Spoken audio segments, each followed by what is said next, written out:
Hi people, today we're going to be talking about the second book in the Ravenbearer trilogy.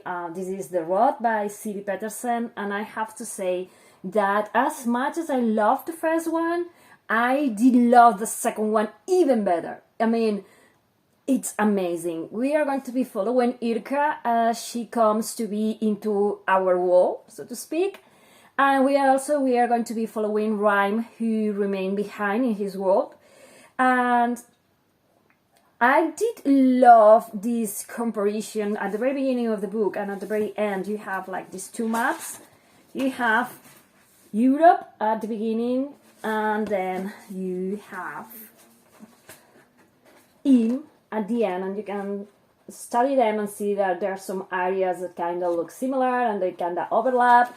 And as I was saying, I did love to follow Hirka, and I do love how Siri Pettersen did this journey justice in the way that she arrives to a new place where she knows nothing about it. She doesn't speak the same language. When she's asked where she comes from, she's very naive and she says that she comes from and tells about this other place, and she doesn't know what anything is. We have cars, we have stores, we have supermarkets, we have artificial lights, we have all kinds of things that she has never encountered. And I like that she has this kind of journal in which she writes everything new that she learns. I love that there's this moment in which she talks about these dead parks, this dead forest in which there are no animals or anything. So she is confronting the life and everything that she knows, where she comes from, with this new reality. And I love how it makes you think about our world and about the fact that we are killing it with different things that we do, maybe without even knowing it, and that we consume products that are not so healthy for us. She has a hard time finding food because she's used to, to foraging, scavenging, hunting, and, our food smells of chemicals, and there's apples that never die. So, they never rot, and it's like, whoa, I do love that all those things are brought to mind and makes you think about the way in which we are living today versus how we lived before.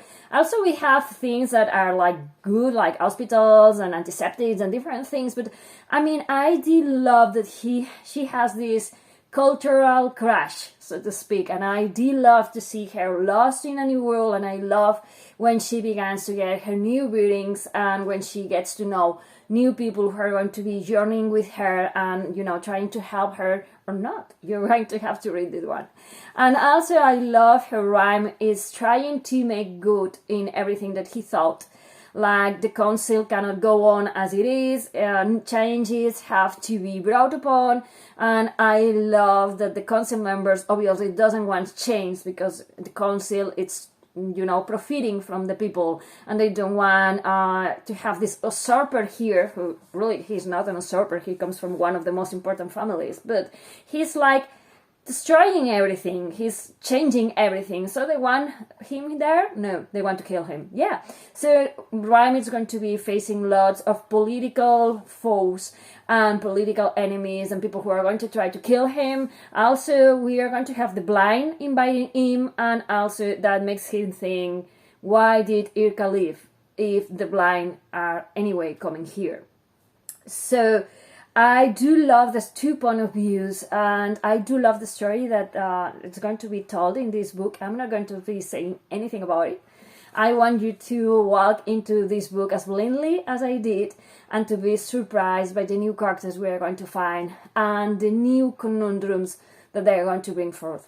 I did love the story. I did love this cultural clash or this world clash when we see different worlds and different cultures, different ways of thinking and dealing with things. And also, I love, as always, with Siri Pettersen, that she brings a lot of things to the front of the book. The ability of a person to be able to survive in her own, or depending or needing others to explain or to help her. The concept of family found and real family, about being important and being able to take your place in the world, into the world, and also thinking about the way in which we are living nowadays, the waste we are laying to the planet, plastics, all kinds of things, and also maybe about maladies illnesses and how they spread or not. I think sometimes when we are reading about the rot here, it makes me think about ADS. I don't know if I'm pronouncing that right, but you know, she's afraid to have sex because she's afraid of transmitting the rot to Rime in the first book, and here she's going to learn more things about the rot and about how it transmits, and so it makes me think about illnesses that we have nowadays. So yeah, and it makes you think about the wall and the disasters that we are inflicting upon it. This ability of humanity of always finding conflict with each other and wanting to overpower others, to have more money, to have more power, to have the political right to control people and all of that. And I love that Siri Pettersen interweaves all this reality into her fantasy worlds and makes you think. I love how she writes. It's very lyrical, it's amazing. She creates plots that are amazing, characters who are so sound and so alive. And also it talks about the wall, as we have in nowadays, about frontiers, about illnesses, about destroying the wall, as I was saying, about being resourceful, coming to terms with who you are, about who we accept, who we don't accept, based on what, on looks, on color, skin color, on what. I do love these books, and I do recommend them to you if you like fantasy as never you have ever read. I mean, they are amazing. Thank you for watching. Bye!